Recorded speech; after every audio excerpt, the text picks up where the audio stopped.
if you're like me, you get tired of seeing all the negative news in the newspaper. And sometimes we don't get to see what God is doing. That stuff kind of gets hidden on page, 17 in the small print. And God has been doing some really cool things down in Rochester. And my goal today is, by the time you hear the end of the message, my goal isn't that you're going to walk up to Aaron and say, "Oh, Aaron, what an awesome, great guy you are." You can do that if you want, but you don't need to. All right? My goal is that you're going to say at the end of the day, "What an awesome God we serve." Because he is doing some pretty neat things down in Rochester. This stuff has hit the Rochester paper. They're writing stories about it. Other churches are seeing what's happening through the ministry of our sister church down in Rochester. Other churches are coming up to Bear Creek and saying, "How can we be a part of this? This is really cool. We want to jump on board. How can we be a part of this?" So when I heard all this stuff, I would guess most of you don't know a thing about this, do you? All right? Yeah. So you guys are in for a treat today to hear what God is doing through the ministry of one of our sister churches. And it's just my hope that when you hear the end of this message, you are just going to say, "To God be the glory. This is so cool what he is doing." Aaron is a good friend of mine. He's a fellow pastor, a servant. You were a quarterback too, weren't you? Yeah, fellow quarterback. Married to a girl from Staples, but, Oh! With that, I'll turn it over to Aaron. Good morning. Oh, maybe.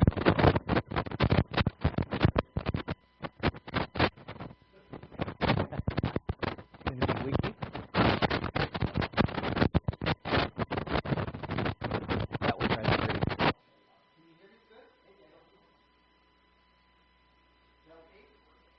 Good morning, everybody. Good morning. Here we go. Good, glad to be here. And again, okay, you can switch it off. There we go. Get all situated. I'm glad to be here. Have some connections to Wayne and Louise went to the Bible college. Wayne is much older than I am, and Louise is much younger than I am. I think. No, actually, we're pretty about the same age. But we were at school. Wayne was done with school by the time I got there, but Louise is still there. So it was fun. I've known him for a long time. That's back in 1986, 87. Louise grew up in Staples. That's where my wife grew up, and so we know the Staple Church really well. Lauren and Rachel, I know those guys. Lauren, I went to school with his mom back a long time ago, and met Rachel up at camp. You got a great worship leader. She's got a genuine heart. I always love to hear her lead, and so you're lucky to have her. And lots of other connections as well. My brother was a youth pastor here for a few years. If you remember my brother Al and Linda, they're out in Huron, South Dakota. So I have a lot of connections to St. Paul Park, and now your churches as you merge together in Discovery, which is really awesome to be able to do that. First off, the first slide, you can say hi from Bear Creek. That's kind of how we are. We're pretty laid back. But Bear Creek is a church that I started about 9.5 years ago, just with a heart to try to make a difference in the kind of the under-resourced people in Rochester. And I want to tell you a little bit about how that came about. I went through a transition in a church down there. I used to be at Middle Park Church of Christ, which is now Hope Summit Church or Christian Church. And we went through a transition there, and I took a few months off and really decided to seek out what the Lord wanted us to do. And so I thought, 40 days of prayer. The Bible talks a lot about praying for 40 days, and God used that to change people's lives. And so I said, I'm going to do that. I'm going to pray for 40 days and seek what God wants me to do. Now, it wasn't 40 days in a row, so sometimes I would miss a day. But I wanted to make sure that I wouldn't do anything until I asked God and prayed for 40 days. And I took a little journal, actually a 3-ring binder, and anything that came to mind I would write down. And during that time, and I would also read through the Bible as well. I read 6 chapters out of the Bible a day, one from the Old Testament in the history, one from the Psalms or Proverbs wisdom literature, one from the prophets, one from the Gospels, and one from New Testament history, so Acts and the letters. And then I would think about anything that would come down and jot that down, and I say, okay, God, is this what you want me to do? There's 5 other churches that became available at that time as well, and I thought, well, maybe this is an open door for me to walk through, and so all those doors had closed as well. And so I prayed for 40 days, but I didn't have any sense, and I thought, shoot, I should have told God, get it done in 40 days. I said I would pray for at least 40 days, and so I continued to pray. But on day 42, and this is really a true story, Day 42 was on a Saturday morning. I have an office in my garage that I made, a 10 by 12 room, and I was praying, and all of a sudden, in my mind, I could see very, very clearly, it was an old black and white gas station. I don't know why it was a gas station. It was just this old black and white. So I'm sitting at my desk, and I'm just saying, Lord, what do you want us to do? What do you want us to do? And all of a sudden, I could see very plainly this gas station. It's not this one here. It's just an example for you to see. And it was an old rundown gas station, and there was actually even a sign that was kind of blowing in the wind. You could tell that it was kind of a desert gas station, and everything was run down and dusty. And so you just saw that picture. Then all of a sudden you felt the cool breeze kind of blow. And as that breeze was blowing, everything kind of came to life. Everything kind of turned green. And I could sense, some of this stuff is it's just all in here. There's no wind in my office or anything like that. It's just a sensation. And as everything turned green, you look, the gas station was put back in place, and then you can tell there were some businesses around there, and all of a sudden people started to walk out of those businesses, and you can tell that the community was starting to thrive. And so it was like a dead area came to life. And so I could see that for a little bit. All of a sudden it zooms off to the left, and there was a park that was close by, and it was a park that used to be dangerous to be a part of. But now there was families playing in that park, and kids were running around, and you had this sense that it was really, really safe to be a part of. And then off to the left again, I noticed something kind of like this in my peripheral, and it zooms in. And it zooms in on a Hispanic lady that was standing on her steps.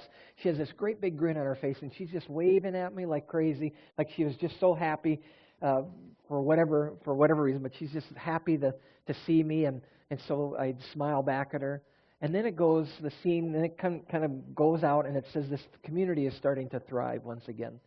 And then it goes to a worship service, and I'm looking at people, and the people are pointed that way, and some are standing, some are singing, and they're just praising God. It was kind of a dark room. And there was a man, an African-American man, sitting in a chair close to the front, and he turns to look at me, and he smiles, like he just has this unbelievable sense of joy about him. But he has a tooth that's missing that just stuck out to me. But it was a person that maybe didn't have a lot of means, but he was there, and he was so excited about doing that. And so then that gets done, and then all of a sudden I just hear the Lord say, Aaron, he says, the reason I took you from that church is I want you to start a church for these kinds of people. And if you start a church for these kinds of people, I will bless you with people, I will bless you with resources, and I will bless you. And that was it. And I sat there shocked for a moment, because that doesn't happen to me like that all the time. And it was all in my head, just this deep sense inside of me. And I sat there and I'm like, my wife will never go for this. We tried to start a church a few years ago, and we went broke because of that, because we tried to do it on a meager budget. But I had to go tell her, because I really felt the Lord was calling us to do that. So I went and I shared that story with her, and she says, you know what, I think this is what we're supposed to do. That was a miracle in and of itself, that she'd agree to do that. And so we we made sure to send a letter to the other church I was a part of, and got their blessing, because I didn't want it to be a divisive thing like Jamie talked about. And the elders of Hope Summit sent me a note and said, God bless you for doing that. You're going to be targeting under-resourced people, and so we want to give you your blessing. And they did. And so we started this in 2009. And from the very first day, it's been amazing. I've had a full-time salary. In fact, I've had somebody walk up to my door about a week before we were starting, wondering where we're going to get money. And she knocked on my door and she said, I wanted to help you, Aaron. I heard about your church, and she gave me a $2,000 check. And ever since then, we've had enough resources. God's promised that we'd have enough resources to pull that off. We didn't have any churches support us. Pleasant Grove Church of Christ later then started to send us some money, because I filled in for them, but as far as large support is concerned. And we got that church going, so it was really kind of cool. So we asked a lot of our churches just seeking where God is working and then joining them. If you've ever read the book Experiencing God by Henry Blackaby, it's a really awesome book for any size congregation. You just simply pray and ask God, where are you working, Lord? He's always working in your community, and then you join Him. And when you join Him, you can do some pretty crazy things, and you get to experience God in a deeper way. And so I'm going to give you some stories about how we've experienced that when we've obeyed God's call in our life, and when we seek Him out in prayer, how He's really provided for us. We kind of targeted Southeast Rochester because that's kind of the most under-resourced area in the world. I think I got a little pointer here that might work. Yeah. All right.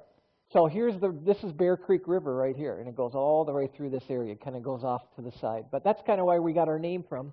I don't know if there's ever been a bear around there ever, but they called it Bear Creek Church.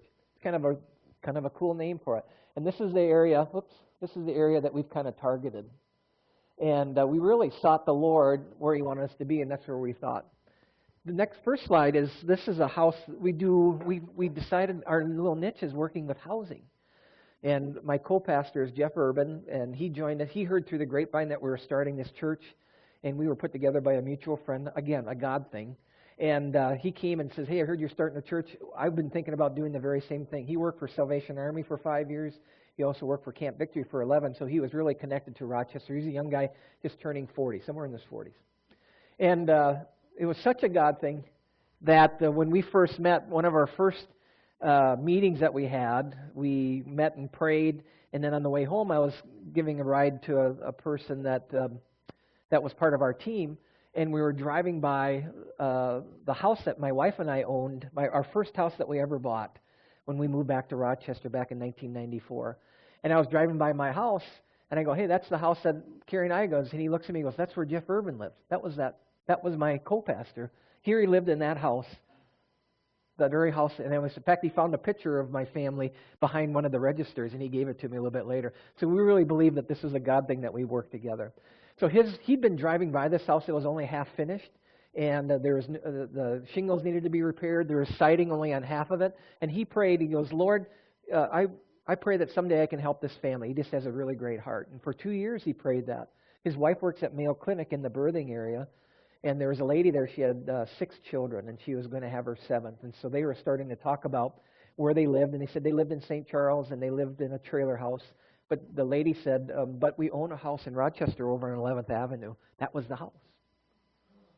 Yeah. And Christy about freaked out. She goes, my husband's been praying for that. What happened? She says, my husband was working on it, and he fell off the roof and broke his back. He's doing okay. He just haven't been able to go back and fix it.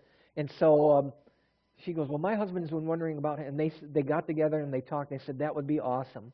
So our first project was that we raised $25,000, and we pulled together a number of community volunteers, and we got that house fixed so that when baby was there, they were able to move in.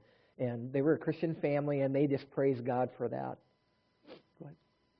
Now, again, this is the area that we kind of targeted, but there's a place that God was really leading us, and that's another God story. I keep shutting this off there. In this area right here, that's a trailer park right there. You can do the next slide. These are trailers. All these are trailer houses. There's about 400 trailers in that park, about 1,500 people that live in there. About 600 to 700 of them are children. A lot of Hispanic families. Some are legal, some are undocumented. But there's a lot of Latino families that live there. And so we were praying, asking the Lord where He wanted us to work. And then all of a sudden, we had a guy named Chris Bailey. Chris Bailey was out of work, and so he came and helped in that Blue House project. And as all this time that we were praying about where God wanted us to be, Chris called and says, hey, I just became the manager of this park. And so we went out and approached him, and they said, hey, we want to do ministry out here. Could you call the owners? The owners are 2 Jewish men from Michigan. The only reason I say that is they're from a different faith background. And we asked them, hey, the church wants to work there. Are you open to that? And he goes, absolutely. We have a church down in Atlanta, Georgia that's in one of our trailer parks, and they're doing a fantastic job. We know that helps that community, that trailer house community, because trailer houses can have a reputation for them for whatever that goes on there. It's the cheapest place to live. And so he said, absolutely. He says, actually, you should go see those people sometime. They're just awesome people. Now, here's another God story. We came up to, I'm sorry, I gave you the sign. Yep. So we came up to a conference in Minneapolis here, and it was on serving the poor. It's called Christian Community Development Association Conference. And there was a ministry towards trailer parks. And so I walked in, right when I walked in, I heard somebody say, and they own a trailer park down in Rochester, Minnesota. And I said, who's talking about Rochester, Minnesota? And they said, well, we are. And they said, that's where we're from. And they said, where are you guys from? And they said, Atlanta, Georgia. That was that couple that guy wanted us to meet. Here, they came up here, and we got along awesome. And they're fantastic, and they're doing wonderful work. Again, that's how God is working behind the scenes to do all this. It's crazy how that works. Okay, now we can do the next slide. So here's one of our first houses where the pickup is parked there. Can you see that okay? Yep. That one, they got that little red shed, and to the right there, that's a trailer. That was the first trailer house that we worked on. We got a call from a social worker from an elementary school, Annette Clark, and she said, can you help this family? She's Latino. She lives with 3 of her kids and then 2 men that live with her. One's an older man, and they live together because of the cost of living. They bought that trailer for $500, and it needs some fix-up, she said. And so we went in, and their kitchen was a kitchen table, a refrigerator, and there was 2x4s holding up a sink. That was her kitchen. The floor was undone, and then the bathroom was in rough shape. And so we organized again. And the insulation under, if you know trailers, I grew up in a trailer house on our farm. If the insulation is bad, you're going to have freezing pipes. And the insulation was bad. So we got about $5,000-$6,000 together and about 3 other churches together, and we got that house fixed up for her, and it was fantastic. And she loved it. Her name was Norma, and she couldn't speak a lot of English. All she could say is thank you and yes and yes and yes. She could understand some things.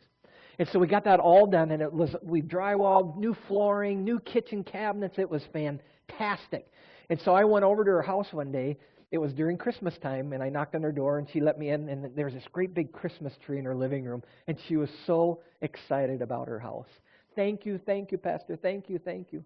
And so I was parked right where that truck was at, and so I said goodbye to Norma, and I went out in my car, and I got in, turned my keys in, and I looked, and here's this lady standing on the steps waving at me. Yeah, with a great big smile on her face. And I knew that we were doing the right thing. Go ahead. So we cleaned up that park. Those are the largest dumpsters that you can get. Our first cleanup, we filled 15 of those. I think we had 100 mattresses, probably about 200 tires, and we just cleaned up that place. And it was so awesome because the people took pride in it. And when people take pride in their neighborhood, that makes it a safer neighborhood as well. And so we really worked hard to help in that area. We had other churches come and help us as well. This house was given to us. It's a trailer. It was, when we found it, 2 dogs had been living in it by themselves for a couple weeks. Yeah, it was a mess. We call it the dog house. And if you go online on our Facebook page, Bear Creek Christian Church, and then look under video, you'll see what it looked like before and what it looked like after. I'm just going to put my time up here so I know how long I got. And so the park walked in. It was in August. The windows are steamy in August. And the park owner walked in, and they opened the door, and they threw up because it was so bad. And so they closed the door. Then they called the sheriff. The sheriff came in, and they threw up when they walked in. That's how bad it was. And then the bank that owned the note on that place, they came in, and they threw up when they walked in. That's how bad it was. So the dogs had lived in there. It was literally torn apart. It was a mess. And they left dog food in bags, and they filled the bathtub with water so that they could have water. But you can imagine what they did everywhere. They did their thing everywhere, and then after they left, the rats came in, and the rats took care of everything. And so it was just a scattered mess, smelly place. We didn't go into it until it froze. And then when we went in, we put masks on, and we gutted it, and we turned it into this beautiful 2-bedroom place. We use it kind of as a symbol about what we try to do. We try to rehab a house and rehab lives. And go online, though. You have to see the video because it's pretty amazing. We just didn't have time to show you today, and I didn't know how we could connect it up. But it's just totally crazy what happened in there. Go ahead. Here's little Tong. Tong lives out there. Tong is Sudanese. Sudanese are Christians that were oppressed in the Sudan area, and they moved. And we have a lot of Sudanese in our community. Tong lives with his mom. His mom is a single mom of 9 children in a trailer. 9 children. And he's one of the youngest. He just would do whatever he wanted to do because there was no structure in their family. And so we became buddies. We had offices actually out there in this trailer park. And he'd come and visit us. He wanted ice cream, but he'd come and visit us. And but just a lovely, lovely boy. And this is the next slide is what happened to his house. Luckily, everybody got out, but it was an electrical fire, and it was burned. And so we were able, again, with community help, we go to schools, we went to some of the community organizations, and we raised enough money, I think $40,000 or $50,000, so that she could buy a regular house for her family. And she chose the one that she had, and then she bought a reasonable house. So it became a housing ministry then through this community. And then we really started you can do the next one. Every fall, actually in August, we would do a great big party out there. Again, there's about 1,500 people, but we'd throw a big party. We'd have some groups that owned some the big jumpy houses and slides and things like that. We had some other community folks. Other churches got together, and we threw a great big back-to-school party. The kids got backpacks. The schools donated. There's organizations that donated. Target donated backpacks, and we filled them full for students so that they can come and pick up backpacks. Channel 1 Food donated corn, sweet corn, so we did a big sweet corn cookout and hamburgers and hot dogs. I don't know if you've ever had Mexican corn, but I had my doubts, but they have a special mayonnaise that they put on it, mayonnaise and corn. You're going like, what? Give me good old-fashioned butter and salt and pepper. But they do mayonnaise, and then they sprinkle a little pepper on it. This little kind of pepper, it's delicious. It melts in your mouth, and it's really kind of, I fell in love with it. But we'd do that, but we'd have 500 people show up. The police would come in, open up there, and interact with the folks. The firemen came with their fire trucks, and the kids came, and they were in awe. And then right across the street is the armory, and they would bring one of their assault vehicles, and that was fantastic to see all that. And it was just trying to pull the community together so that they wouldn't be scared of the police, and that they'd get to know their neighbors. We had principals that would come. I don't know if the mayor came. Politicians always show up no matter what. So they came, and they had to do a little spiel as well. So that's the ministry that we started, and so we call it our shelter, the Shelter Project. We just got a grant from United Way for $60,000, $20,000 a year to fix up trailer houses, which is fantastic. And we'll continue to do that. And so we're kind of known for the trailer. We get calls from a lot of different trailer parks. Again, you put a good shell on them and insulate them. Some of them are really tough shape, but it's the cheapest place to live. $325 for a lot rent, and then whatever it costs. Apartment in Rochester right now for a single-bedroom apartment is about $1,200 to $1,500. It's crazy down there, and there's a shortage. Okay. Now I'm going to tell you a little bit about where we are from there, and this is where the college fits in. It's called a BHAG, and you're like, what in the world is BHAG? Well, Jim Collins wrote a business book a few years ago called Good to Great, and he did a study on what makes companies go from a good company to a great company. And in one of his chapters, he talked about that they have to have a BHAG, a big, hairy, audacious goal. Big, hairy, audacious goal. Some kind of big goal that's bigger than themselves. So we took that and we changed it. We spiritualized it. We call it a big, holy, audacious God goal. That's our BHAG, okay? And so one day, you can give the next slide there. So one day I was out. I graduated this is Crossroads College. It's a beautiful campus, 38 acres. These folks, Lauren and Rachel, went there, and anybody else go there? I know Matt Raveling's mom's there. Anybody else that went? Jager's, Stephanie's mom was part of the board there. Wayne is on the board, I think, still. But that's a beautiful campus. And I was out there one day, and I was just felt bad because it was going to be closing. A lot of small schools are having a hard time staying open financially. And on my way out of there, I was just thinking, I just got this thought. I said, I wonder if we can use that for affordable housing for people. There's dorms on that campus. You got somebody that's got a question. Oh, did you? Oh.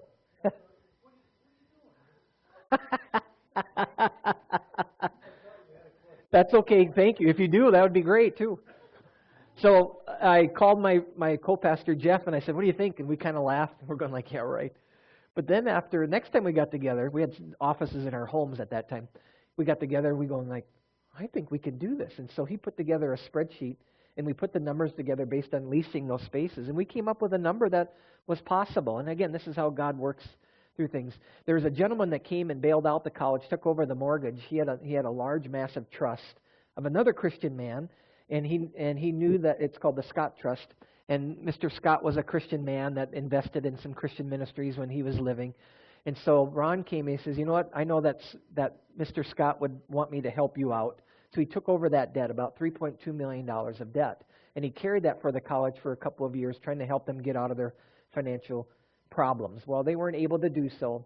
And so Ron was going to have to basically, because they weren't making payments any longer, and so he had to close that's what you have to do. The bank would have had to do that, and the school was great about that. They knew what they were in. Well, we know Ron very well, and I didn't know that he had that note. And so when Jeff and I were talking about it, he goes, well, Ron is the one that manages the note. Let's give him a call. So we put a business plan together. The college wasn't selling for a variety of reasons. One, people wanted to come in and knock everything down and then rebuild, and that's costly to do that. They'd have to take out the sewer systems and things like that. Secondly, you can only build on about 15 to 20 acres out of the 38 because there's a special rock formation called Decorah Shale that purifies water, and they don't want you to build on it. And so that scared developers away, and so they were waiting for it to go. The school needed about $4 million to $5 million to break even, $4 million to break even. They were hoping for $6 million. No one was asking them for anything like that. In fact, we talked with real estate people, and they said they're waiting for it to go way below 3, even down to 2, before they would even look at it. So they were going to lose all their money. So we approached him about this business plan. He looked and he goes, I love it.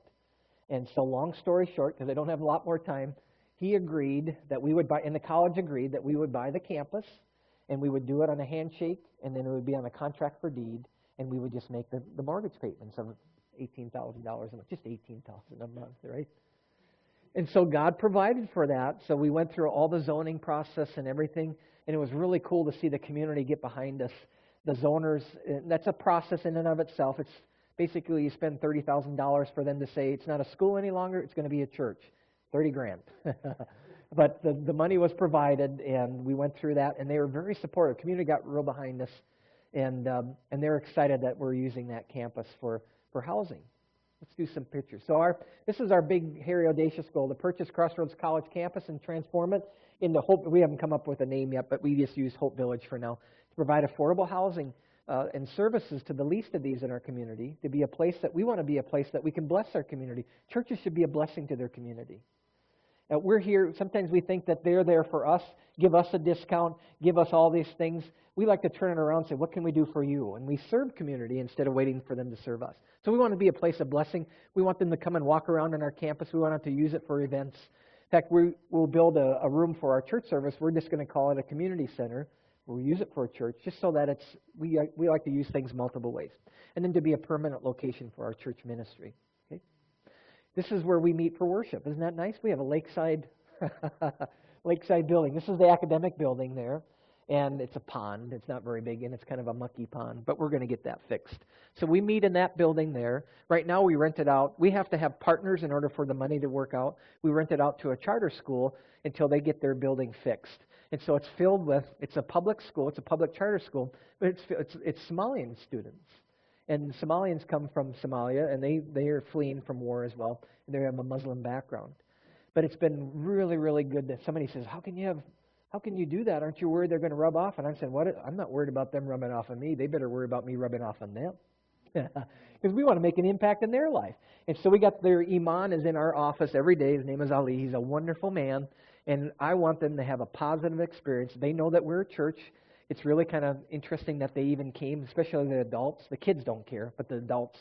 And we've built some really good relationships with those folks later on down the road that you never know when they take one step closer to knowing who Jesus is. And they'll be leaving in March. But we're using that for that. Next picture. This is where we meet for worship. You guys, did you have your room like this when you did? I know, Louise. Did you guys have this as well? Okay, that's when we first moved in, but we've remodeled it a little bit. Go ahead. That's what it looks like now. So we've painted the wall, so it's a little more churchy. That's where we meet for church. It's a quirky building, but it works. It seats 175 people, and we knocked out that back classroom wall there, if you see that. But it works out really well. Okay, next picture. This is the housing part of it, and so there's a number of different places that there's about, let's see, how many? I'm trying to think of how many units. 43 units of housing there. Okay, click the next one. These are 13-bedroom there's 13 4-bedroom townhomes that we rent out to people. A lot of it's family, and those are $1,000. That includes everything, utilities and everything. And so that's much cheaper than, you can't get a house for that. Plus, you add on utilities, you're talking $2,000, $2,500. Next picture. Now this looks really gross right now, but we're getting that fixed up. That's 18 single-bedroom apartments that we rent out to people for $575. We have a lot of single people, some elderly people that live there. We have a Down syndrome lady that lives there. She's awesome. Her name is Phoebe. She comes into our office and says, I need a Mountain Dew. She had a rough day. She works for Abilities Network, and she's just a fun lady to tease. But she lives there. But you can see there needs to be a lot of work. Next picture. And then we have these newer buildings back there. They have 6 bedrooms. There's 6 buildings that are duplexes. So there's 6 bedrooms on one side, 6 bedrooms on the other, and there's 6 buildings like that. We rent that out individually to single people for $400 a room. That includes utilities, cable, internet, everything. So we have anywhere from students from Mayo Clinic to a teacher that works there. We have some single people. We've had some people going through some rough time that just needed a place to stay for a few months. And so we kind of mix it together. We have ladies' rooms, ladies' units and men's units and so on and so forth. Okay, next picture. So right here is one of our outbuildings, but the only way that we can make this work is if we partner with other people to help us. And so we want it to be supportive services to people living out there. So this is where what's called Network for Life meet. Walter is an ex-drug dealer, came out of Chicago, and he gave his life to the Lord. And his passion is to help people coming out of prison and mentor them. And so he has 10 men that some of them are pretty rough, but he's mentoring 10 and discipling them. He helps them find jobs, finds them training, and then he finds jobs. But he works out of that, and it's just a great ministry that's out there with us. Go ahead. Underneath these housing are different. This is our library. I don't know if, Wayne, did you ever go in that place? Yeah, the library. So there's spaces underneath these buildings that we're going to rent out to nonprofits. And faith-based nonprofits first. We'd love to have a daycare in there, and so that people can have drop their kids off in daycare. We also have 2 other ministries that are meeting out there. One's called Joy of Living Center, where they'll take in people maybe on the street, find out what their resources are, and then they'll place them in their community. And we also have a Chinese church, lovely elderly Chinese couple, godly couple that have their offices in one of these places as well. Next one. And that's just another picture. You see that the brown underneath those, that's another commercial space. Go ahead. And then back here, I already told you about that. We'll skip this one. And then we have a student center that people can use to rent for parties. The next picture is the inside of that. Just a nice space for people to meet. Okay. So these are the people that live out there. We have families from Ethiopia that just immigrated to the United States. We have 3 families that are living. This is some of them. It's their first winter in Minnesota. Their first winter ever. Can you imagine that? When they came in and says, "It's so freezing in our house, so free." It was 72 in their house. And so we had to explain to them that sometimes, and then those dorms aren't insulated. We have a couple from Detroit that just moved out to get out of Detroit, and lovely couple, godly Christian couple, and they love the peace and tranquility on that campus, and they've been coming to Bible study, been coming to church, and it's been fun. The Schwicks have been meeting and talking with them on a regular basis. L'Oreal is a beautiful singer as well, but they've never been out of Detroit. And they just can't believe that you can go to La Crosse. I mean, you can just drive to La Crosse on vacation. We were talking about this the other night. They just they feel so trapped in those inner cities that they can't get out. And so it's just been great. We have 3 Latino families that are living out there. One of the families came to church a couple weeks ago. I'm trying to remember her name. We have some Teen Challenge. You familiar with Teen Challenge? Folks that after they're done with their program, that's a recovery program. We have some Department of Correction women that live out there. And we have a relationship with some of the social workers. They'll send us some people that they know that would work okay out there. And so we have one of our staff people mentors them and meets with them on a regular basis and have Bible studies with them. But they're hard to house. They can't find an apartment because they have a background. And so we take them in as long as they're connected to a mentoring program, and we'll work with them on that. We have a lot of single moms with children. We have some people that have special challenges with either mental health or some disabilities. And then we have average everyday Joe and Josephines there as well. And we even have some low wattage people there. What do we say? Low voltage, not wattage. So the Schwicks came down, and they've been fantastic out there. They're right away part of the community. That's freed up resources for them to help pay their bills. And Jamie got a new job down there that's kind of comparable to what he had up here. And so it's taken a while, and it's not easy for them because that's a big thing to squish down into a 4-bedroom thing. But they're doing great, and thank you for support of them as well. And then God's Spirit's there working among the people. That's the beauty of it all, right? So why? And I'm going to end on this. We're just going to do this one passage in Isaiah, just for time reasons, and then I'll jump to the end. We'll skip one of them, but because I need to get you out of here. Why do you do that? Well, next slide. The first thing is that the church used to be the leader in all these things. We used to be the leader in caring for the poor and education, healthcare. My goodness, in Rochester, you hear Mayo Clinic, but it was the nurse. It was did you see the documentary on Mayo Clinic? It was the Catholic nuns that told Mr. Mayo to get the hospital going. They insisted on it. She was a strong-willed woman. But Mayo Clinic is in St. Mary's Hospital, and then downtown is Methodist Hospital. We used to be the leader in these kinds of things. We used to be the leader in education. Harvard was a Christian school. It's by far not that now, but it used to be a Christian school. All those Ivy League schools trained pastors.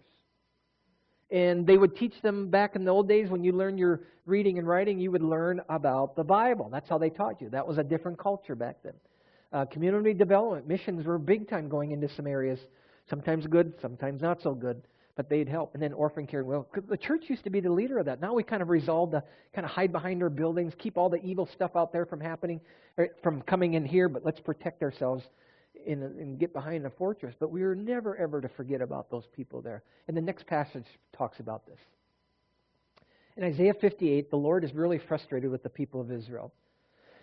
And they would come and bring sacrifices to him, trying to manipulate God. If I would do this, God, I want you to help me have, and we do this now too. We pray, Lord, like I've had somebody say, could you pray that the judge would be lenient on my son? I go, no. I will pray that justice will be served, but I'll pray that God will work in your son's life. That's how I pray. Right? Because sometimes we want that. So it turned into a religion, and God was very frustrated with them. They would do their sacrifices. They would come to the temple in order to manipulate God. And this is what he says. This is the kind of fasting I want. And I want you to notice the if-then statements. This is the kind of spiritual activity that I want you to be a part of. Free those who are wrongly imprisoned. Lighten the burden of those that work for you. Be good bosses. Let the oppressed go free and remove the chains that bind people. Share your food with the hungry. Give shelter to the homeless. Give clothes to those who need them. And don't hide from relatives who need your help. I think that's kind of funny. So if you do this, then the next things, your salvation will come like the dawn and your wounds will heal quickly. Your godliness will lead you forward and the glory of the Lord will protect you from behind. Then, when you call, the Lord will answer, yes, I am here, and he will quickly reply. Remove the heavy yoke of oppression. Stop pointing your finger and spreading vicious rumors, and feed the hungry and help those who are in trouble. Then your light will shine out from the darkness, and the darkness around you will be as bright as noon. The Lord will guide you continually, giving you water when you're dry and restoring your strength. And you will be like a well-watered garden, like an ever-flowing spring. And some of you will rebuild deserted ruins of your cities, and then you'll be known as the rebuilder of walls and the restorer of homes. That's why we do that, because that's what God expects of it. That's the spiritual marker of discipleship, is how we treat the poor. Now, go home and read Matthew 25. We're not going to read that just for time reasons, but Jesus said the same thing. To the least of these, you have done it to me. To the least of these, you have done it to me. In fact, he says, I'm going to judge you based on how you treat these people. If you gave them food to eat, if you gave them water, then you get to be welcome into the kingdom. But if you didn't do that, he basically says, you can go to the other place because you didn't care about these people. So here's some application for you as we close our time together. The first is this, that God will bless you when you focus your ministry on the poor and the poorly. That's what he promises in that passage, and that's what he's done for us. It's not easy. It's quite messy. It takes a lot of burden. It takes a lot of time. But that's exactly who Jesus reached out to, and that's exactly who God calls us to reach out to. Secondly, when you prayerfully step out and try big things for God, God shows up in a big way. We had this tax burden. We found out that we got a letter in the mail after we'd been out there 6 months that the college didn't fill out some paperwork to be tax-free for another year. And so we got a bill for $112,000. We're a church of 150 people. Our budget is $200,000. And we got a bill for $112,000. So we went and negotiated, and we had to pay it. And so we had $60,000 paid up. Well, the newspaper came out, and they've done really, like Wayne says, they've done really good writing articles for us. Very supportive. They've even had op-eds of the editor that supported us in a great way. One of them, he says, they're spending $350 million in the community on what's called Destination Medical Center. But the heartwarming story is this little church who's taken over a campus. And that's what we think we need more of. That's how they ended. It was really cool. So they says, hey, how's it going? And my co-pastor says, well, everything's going good, but we got this tax bill, and we got to come up with $57,000. Well, we got a call after that article went out. We got a call. Actually, there's two opinion pieces that came and just chastised the county for taxing us, we didn't want that. We knew that we had to pay for that. One of them says, how can you pick on this little church? They're trying to do that. This is in the newspaper. It was really quite funny. But we had a call from a foundation. They said, hey, we love your mission. We want to cover that tax. They gave us a check for $57,000. Isn't that awesome? Yeah. Isn't that great? So God will provide for you if you step out in big ways. And the last thing is this. God loves to use ordinary people to do some extraordinary things so that when something big happens, that people will say, only God could have done that. And then you get to experience God in a deeper way. But it's got to be so big that you can't do it on your own. And there's no way that we can pull this off on our own.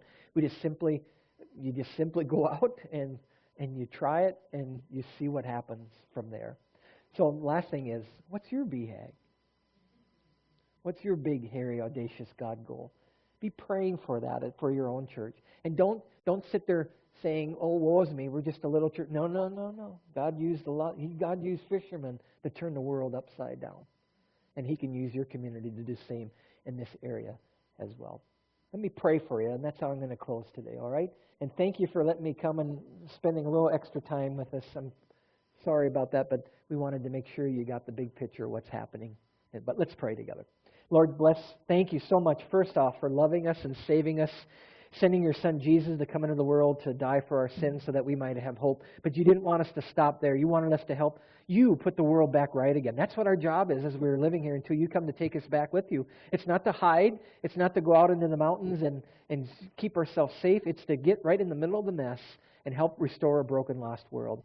And I pray for all churches, Lord, just like Jamie said, that we can work together. We've worked together with so many churches down there that it's been fantastic. It's really brought people together when we serve people. And I pray for Discovery Church here, and thank you for the dedicated people that came together, two churches coming together, putting down their differences and becoming one church. And I know, Lord, that they can do some great things. And I pray that you provide them a BHAG so that they can go out and make a difference in Jesus' name. And it's the whole purpose of it is so that you will receive the glory and people will look to you in awe and praise. I pray this in Jesus' name. Amen. Thank you, folks. Please stand as we